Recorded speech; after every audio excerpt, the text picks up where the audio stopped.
Teologi pembebasan dan bahasa alternatif. Konsep politik dan pendidikan Freire mempunyai visi filosofis, yakni manusia yang terbebaskan. Visi ini berpijak pada penghargaan terhadap manusia dan pengakuan bahwa harapan dan masa depan yang disampaikan kepada kaum tertindas tidak sekedar menjadi hiburan, sebagaimana juga bukan untuk terus-menerus mengancam dan menentang kekuatan objektif kaum tertindas.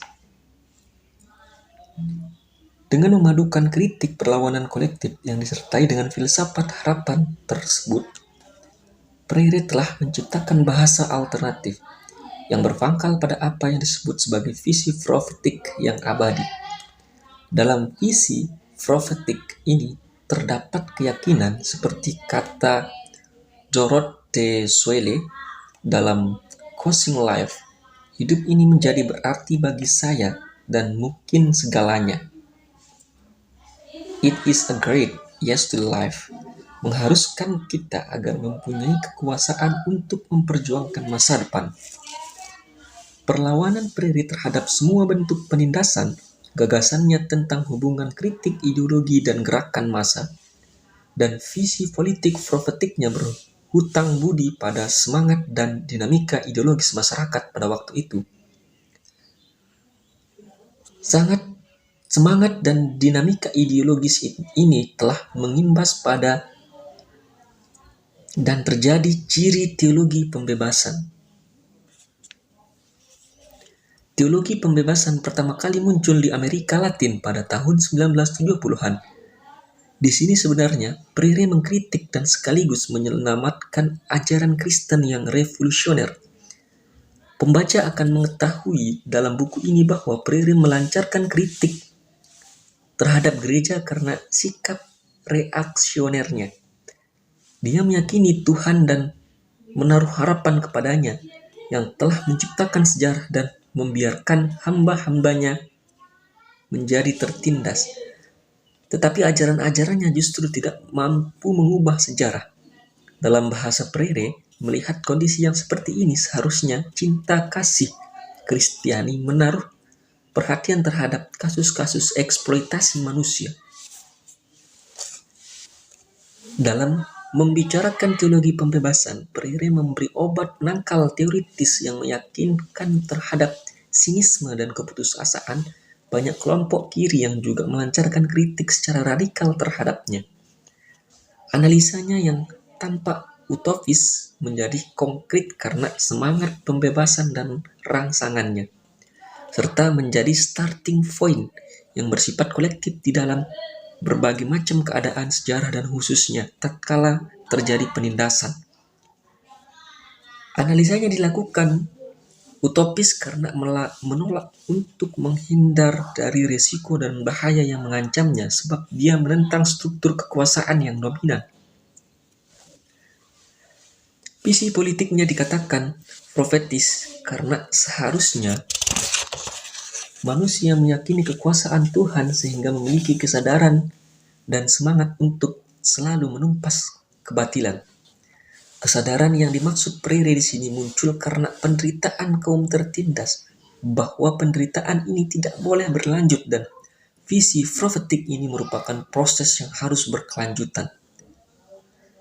Ini merupakan aspek yang sangat penting dalam kehidupan manusia. Pendeknya, dengan melakukan kritik dan menciptakan kemungkinan yang lebih baik, berarti Freire memadukan sejarah dan teologi untuk membuat dasar teoritis bagi sistem pendidikan radikal yang mencakup tumbuhnya harapan refleksi kritis dan perjuangan bersama. Sekali lagi, buku Freire ini terbit pada waktu yang tepat sehingga terasa sangat penting dalam mendukung perkembangan pendidikan secara radikal.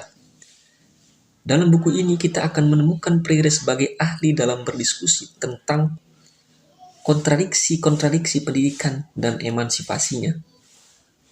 Karya ini juga merupakan wacana yang mencoba menjembatani antara institusi-institusi dan struktur dalam sistem pendidikan. Wacana ini menjelaskan perilaku manusia yang terkadang pada masa lalu dan sekarang. Kesemuanya itu ditujukan dengan mendeskripsikan penduduk di wilayah mana yang mempunyai tingkat resistensi tinggi. kontradiksi-kontradiksi yang terjadi selama penindasan dan bentuk reaksioner atau penindasan yang menimpanya, dan akhirnya menimbulkan pemberontakan sosial. Saya akan membuat kesimpulan dengan sedikit membahas elemen-elemen dari teori Freire yang terasa sangat penting dalam mengembangkan bahasa dan landasan teoritis yang baru bagi terciptanya teori pendidikan yang radikal, khususnya dalam konteks Amerika Utara. Ada dua hal yang harus dibicarakan terlebih dahulu. Pertama, sebagaimana dijelaskan di dalam buku ini, cara Freire menganalisa mode of analysis dianggap sebagai relevan dengan konteks Amerika Utara. Alasannya karena pengalamannya yang berlatar belakang masyarakat Brazil tidak ditransformasikan kepada para pendidik dari negara-negara industri barat yang telah maju.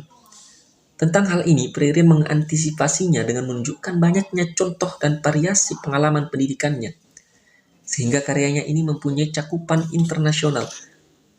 Dia bukan hanya menguraikan pengalaman dengan masyarakat Brazil saja, akan tetapi dia menulis buku ini juga berdasarkan pengalamannya di Chile, Afrika, dan Amerika Serikat. Lebih dari itu, dia mengkritik sistem pendidikan anak-anak, pendidikan ala Gereja Katolik, pendidikan untuk pekerja sosial, dan pendidikan umum. Seperti yang sering dikatakan, objek analisa dan bahasa yang digunakannya adalah untuk kaum tertindas di mana saja. Definisi dunia ketiga yang dimaksud lebih bersifat ideologis dan politis daripada geografis. Definisinya tentang dunia ketiga berkaitan dengan hal yang kedua, selaras dengan konsep pendidikan Freire yang sangat luas. Harus dikatakan bahwa dia tidak pernah menyebutkan karyanya diadaptasi dari latar belakang tertentu, yang kemudian hanya cocok untuk diterapkan dalam konteks masyarakat tertentu pula. Freire sebenarnya menulis sebuah metabahasa yang membedakan seperangkat kategori dari praktik-praktik sosial. Metabahasa ini digunakan secara kritis dalam kehidupan sosial tersebut sebagai pengetahuan yang juga dapat digunakan dalam konteks dan setting sejarah yang berbeda. Freire tidak bermaksud menawarkan sebuah resep yang radikal untuk menciptakan sistem pendidikan yang kritis, tetapi dia menawarkan serangkaian penunjuk arah yang bersifat teoritis yang perlu ditafsirkan dan dipahami secara kritis, dalam arti dimanapun petunjuk